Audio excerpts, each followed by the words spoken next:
ഇത് സിനിമക്കുള്ളിലെ ഒരു സിനിമയാണത്. നേരത്തെ പറഞ്ഞ പോലെ ഇതുവരെ മലയാള സിനിമയിൽ ഇത്രത്തോളം സിനിമക്കുള്ളിലെ സിനിമ കാണിച്ചിട്ടുണ്ടാവില്ല ആരും. അത്ര ഡീറ്റെയിൽ ആയിട്ട് കാണിച്ചിട്ടുണ്ടാവില്ല. സിനിമക്കുള്ളിലെ സിനിമയൊക്കെ കുറച്ച് ഭാഗമായിട്ടൊക്കെ കാണിച്ചു വിടണം. പക്ഷെ ഈ സിനിമ പൂർണ്ണമായിട്ടും എങ്ങനെയാണ് ഒരു ഡയറക്ടറുടെ അനുഭവങ്ങൾ, അല്ലെങ്കിൽ ഡയറക്ടർ ഒരു സിനിമ ചെയ്യുമ്പോൾ അദ്ദേഹത്തിനുണ്ടാകുന്ന മാനസികമായും ശാരീരികമായിട്ടുള്ളതും എല്ലാം ഉണ്ട്. എല്ലാം ഇതിനകത്ത് തുടക്കം മുതൽ അവസാനം വരെ അത് തന്നെയാണ് ഇതിനകത്ത്. ഇതിൻ്റെ എൻ്റെ വരെ പുള്ളി അനുഭവിക്കുന്ന പ്രശ്നങ്ങളെ ടെക്നിക്കലായിട്ടുണ്ടാകുന്ന പ്രശ്നങ്ങളിലും അദ്ദേഹം അതിനെ ഓവർകം ചെയ്യാൻ വേണ്ടി അന്നേരം ക്രിയേറ്റ് ചെയ്യുന്ന ചില സംഭവങ്ങൾ കൊണ്ട് ആ ഷൂട്ട് കംപ്ലീറ്റ് ചെയ്യാൻ പറ്റാത്ത ഒരു സാഹചര്യം വന്ന് നിന്ന് പോകുന്ന സമയത്ത് എന്നിട്ടും പുള്ളി അത് പുള്ളിയുടെ അന്നേരത്തെ ഐഡിയ വെച്ച് പുള്ളി കംപ്ലീറ്റ്, അങ്ങനെയാണ് കഥ പോകുന്നത്. പിന്നെ സോണിയെ കുറിച്ച് പറയുന്നതിനെ കുറിച്ച്, സോണിയുടെ എൻ്റെ ക്യാരക്ടർ എൻ്റെ ക്യാരക്ടർ എന്ന് പറഞ്ഞാൽ ഒരു സംവിധായകനാണ് ഞാൻ ഈ സിനിമയിൽ.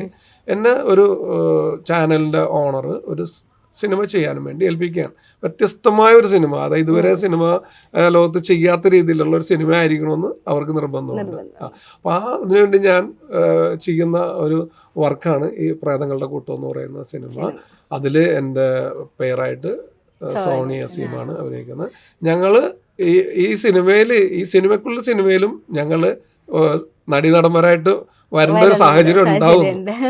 അതായത് ഇപ്പോൾ സിനിമ ഷൂട്ടിംഗ് നടക്കുമ്പോൾ ഒരു ആർട്ടിസ്റ്റ് എത്തിയില്ലെങ്കിൽ, പക്ഷേ ഇവിടെ ആർട്ടിസ്റ്റ് സാധാരണ എത്തിയില്ലെങ്കിൽ നമ്മൾ പിറ്റേ ദിവസത്തേക്ക് ഷൂട്ട് മാറ്റും. പക്ഷെ ഇതങ്ങനെ മാറ്റാൻ പറ്റാത്തൊരു സാഹചര്യം ആ സിനിമക്കുണ്ട്.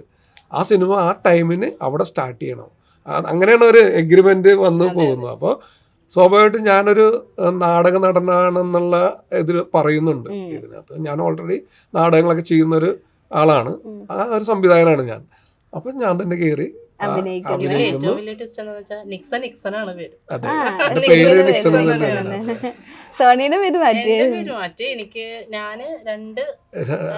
അതായത് റിയലായിട്ട് എന്റെ ഭാര്യയായിട്ട് വരുമ്പോ അഭിരാമി എന്നാണ് പറയുന്നത്. സിനിമയിലേക്ക് വരുമ്പോ അതേ തന്നെയാണ്, ക്യാരക്ടറായിട്ട് വരുമ്പോ സ്റ്റെഫിയാവും. പക്ഷെ ഞാൻ നിക്സൺ തന്നെയാണ്. എനിക്ക് രണ്ടൂന്ന് ക്യാരക്ടർ മാറി ഞാൻ വരുന്നുണ്ട്. അതിനകത്ത് ഇയാളുടെ ക്യാരക്ടർ എന്ന് പറഞ്ഞാല് വൈഫായിട്ട് ഒന്ന്, രണ്ടാമത്തെ അത് പറയാവോ? സിനിമയില് അല്ലല്ല അങ്ങനെയല്ല, അത്ര ഇരിക്കട്ടെ അല്ലേ, ഇരുന്നോട്ടെ. അത് നമ്മൾ ഈ ഡ്യുവൽ പേഴ്സണാലിറ്റി എന്നൊക്കെ പറയുന്ന പോലത്തെ ഒരു ഇതിലേക്ക് പോകുന്നുണ്ട്.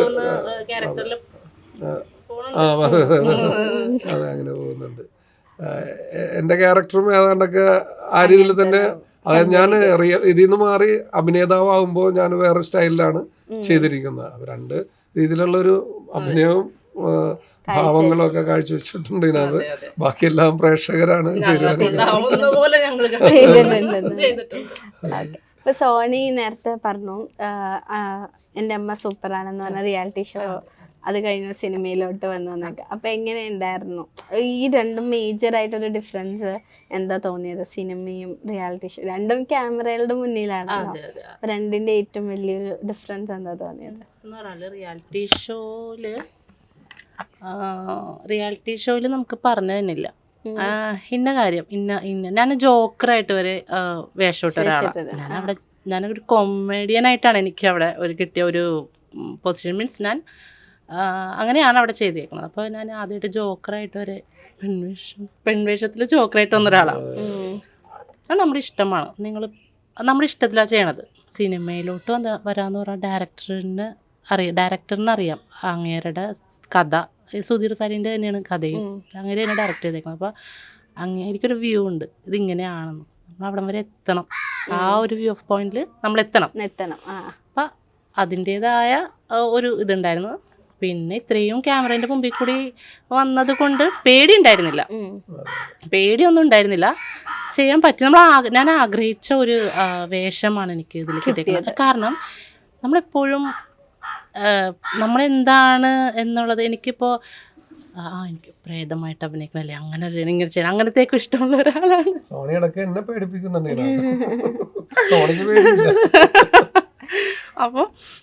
അപ്പോൾ എനിക്കത് ചെയ്യാൻ പറ്റി. ഞാൻ ആഗ്രഹിച്ച വേഷങ്ങൾ എനിക്കിതിൽ കിട്ടി. അതെ, വേഷം എനിക്കതിൽ കിട്ടി.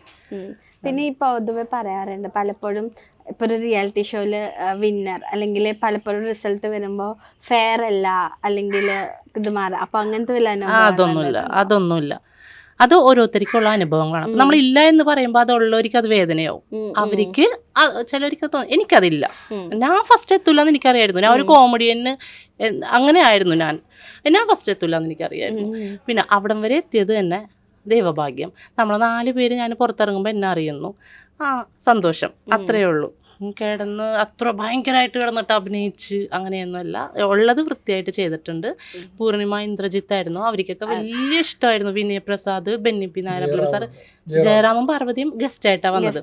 അപ്പോൾ അവരും എന്നോട് ചോദിച്ചിട്ട്, പാർവതി ചേച്ചി എന്നോട് ചോദിച്ചു, സോണി സിനിമയിൽ അഭിനയിച്ചൂടെയെന്ന്. അപ്പം നമ്മൾ സമയമില്ല മാം, ചുമ്മാ ഇങ്ങനെ അടിച്ചു, ചാൻസ് കിട്ടാത്തെന്ന് പറഞ്ഞു. അവർക്കറിയാലോ നമ്മൾ. അപ്പോൾ സമയമില്ല മാം എന്ന് പറഞ്ഞപ്പോൾ മാം ചിരിച്ചു. മാമിന് ഇഷ്ടമായിരുന്നു. പിന്നെ അതിൽ പൂർണിമ, ഇന്ദ്രജിത്ത് എപ്പോഴും പറയുമായിരുന്നു താൻ വരും. അപ്പോൾ ഒരു എപ്പിസോഡിൽ അതുണ്ട് യൂട്യൂബിൽ, ഫിലിമിൽ വരും സോണി നോക്കിക്കോന്ന് പറഞ്ഞപ്പോൾ ഞാൻ പറഞ്ഞു പിന്നെ ഈ പ്രായത്തല്ലേ എന്ന് ഞാൻ പറഞ്ഞു. അപ്പോൾ എന്നോട് ഞാൻ വിചാരിച്ചത് ഹീറോയിൻ എന്ന് പറയുന്നത് 18-20 വയസ്സുള്ള പെൺപിള്ളേർ, നിങ്ങളെപ്പോലത്തെ പെൺപിള്ളേരൊക്കെയാണല്ലേ ഹീറോയിൻ എന്ന് പറയണം.